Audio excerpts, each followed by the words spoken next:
Welcome to ఆర్ఫై TV news. Prakasam జిల్లా మార్కాపురం జిల్లాకు సంబంధించి మెడికల్ కాలేజీకి సంబంధించి అదేవిధంగా వెలుగొండ ప్రాజెక్టుకు సంబంధించి మన కందుల నారాయణ రెడ్డి అహర్నిశలు శ్రమించి మన ప్రాంతానికి మన మార్కాపురానికి జిల్లా చేయడానికి ఎంత కష్టపడ్డారు. అదేవిధంగా మన చంద్రబాబు నాయుడు ముఖ్యమంత్రి అయిన తర్వాత మన ప్రాంతానికి కూటమి ప్రభుత్వం అయిన వెంటనే మనకు జిల్లా ప్రకటించి వెలుగొండ ప్రాజెక్టుని కూడా 2026 కల్లా పూర్తి చేస్తామనే మాట ఇచ్చిన సందర్భంగా మార్కాపురం తెలుగుదేశం పార్టీ అధ్యక్షులు పఠాన్ ఇబ్రహీం ఖాన్ మీడియాకు తెలియజేశారు.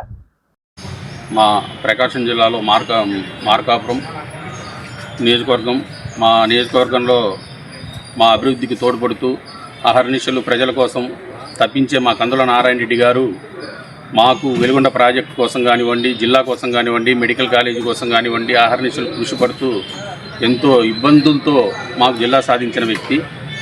64 రోజులు దీక్షలు చేసి పాదయాత్రలు చేసి మాకు జిల్లా సాధించడం జరిగింది. అదేవిధంగా జిల్లాలో ఉన్న ప్రతి నియోజకవర్గంలో ఉండే ప్రతి ఎమ్మెల్యేలను కలుపుకొని నా చంద్రబాబు నాయుడు దగ్గరికి వెళ్ళి వెలుగొండ ప్రాజెక్టు కోసం కృషి చేసి దానికి 456 కోట్ల రూపాయలు సాధించి తేవడం కానివ్వండి. అదేవిధంగా మాకు వెలుగొండ ప్రాజెక్టు కూడా 2026 జూలై కల్లా నీళ్ళు ఇవ్వడం కానివ్వండి, నీళ్ళు ఇచ్చే ప్రయత్నాలు చేయడం కానివ్వండి. అదే మెడికల్ కాలేజీ పీపీపీ పద్ధతిలో వైసీపీ వాళ్ళు 15 సంవత్సరాలు చేస్తామన్నది పీపీపీ పద్ధతిలో చంద్రబాబు నాయుడు 2 సంవత్సరాలు పూర్తి చేసి అడ్మిషన్లు కానీ తీసుకుంటామని చెప్పడం జరిగింది. అదేవిధంగా మార్కాపురం జిల్లా మా ప్రజలకు మాకు ముఖ్యమైనది, మా నియోజకవర్గానికి అవసరమైనది మార్కాపురం జిల్లా.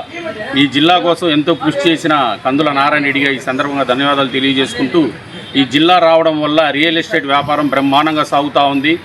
ఇది 200, 300 పెరిగి మా ప్రాంతంలో మా వ్యాపారాలు మాకు చాలా ఆనందదాయకంగా జరుగుతూ ఉన్నాయి. ప్రజలు చాలా అభివృద్ధి చెందుతున్నారు. ఈ ప్రాంతం బ్రహ్మాండంగా ఉంది. ఇక్కడికి నిత్యము కొన్ని లక్షల మంది వస్తూ పోతూ ఉంటారు. ఇలాంటి చోట ఒక జిల్లాను చంద్రబాబు నాయుడు గారు మాకు కేటాయించి మాకు అతి త్వరలో ఇస్తున్నారు కాబట్టి ఈ సందర్భంగా ధన్యవాదాలు తెలియజేసుకుంటూ సెలవు తీసుకుంటాను.